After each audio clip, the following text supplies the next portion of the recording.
Happy Monday. Good morning. I'm Andy Ross. I'm one of the pastors at Northminster Presbyterian Church in Tucson, Arizona. Thanks for clicking on our morning devotional video. Today in our schedule of Bible readings, we're directed in the Old Testament to 2 Kings chapter 5. It's a marvelous story. I really encourage you to take some time to look at it today. 2 Kings chapter 5. It's the story about a military general named Naaman who contracts leprosy, a dreaded skin disease, and he is seeking help. It's a marvelous story. There's healing, spoiler alert, but it's a fascinating story for the status and identities involved. So let's say this is Naaman the general. He has some power communications with the king of Aram, and he sends a letter to the king of Israel, and short of doing a puppet show,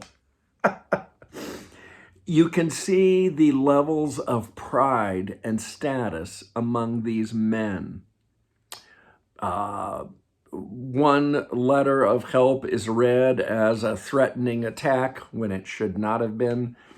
The other king doesn't know what to do. I'm not a doctor, I'm a king. But then Elisha the prophet gets involved. And I'm using these nesting dolls because in this story of 2 Kings 5, it's what some people would call the little people or the servants who play the key roles. That's, I think, one of the things I love most about this story. This young girl from Israel who serves, likely a slave, who serves the wife of Naaman. It gives advice that there's a prophet in Israel who can bring relief to my master. The young girl is never named.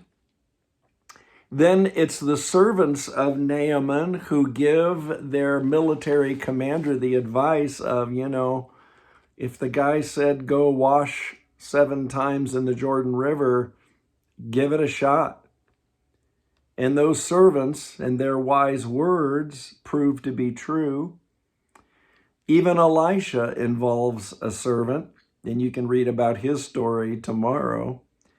But it's a wonderful story in Scripture about how some people, in terms of status, are viewed as lower. What's that line from the Academy Awards? I'd like to thank all the little people. In God's eyes, there are no little people. Each one of us is created in the image of God. And even though the servants in 2 Kings 5 we don't even learn their name, they play a key pivotal role in someone finding healing, and beyond that, learning a great deal about the God that the Israelites worship, who is the real God. The God of this world. The God who made you. I have been on a study sabbatical break these days, and I'm enjoying this chance to read and renew. And when you pull away from your church family for a sabbatical time, you just realize how much they mean to you. I work with an amazing crew of ministers at Northminster Church. From the people who produce this video to my colleagues down the hall. It's tempting in this world to view status in worldly ways, but each one of us is created unique and special in the image and eyes of our Creator, and each one of us has a role to play. The key is picking up that servant attitude and serving, speaking the truth, and showing the love, righteousness of God in our words, actions, and from our heart. That's real greatness. Lord bless you today.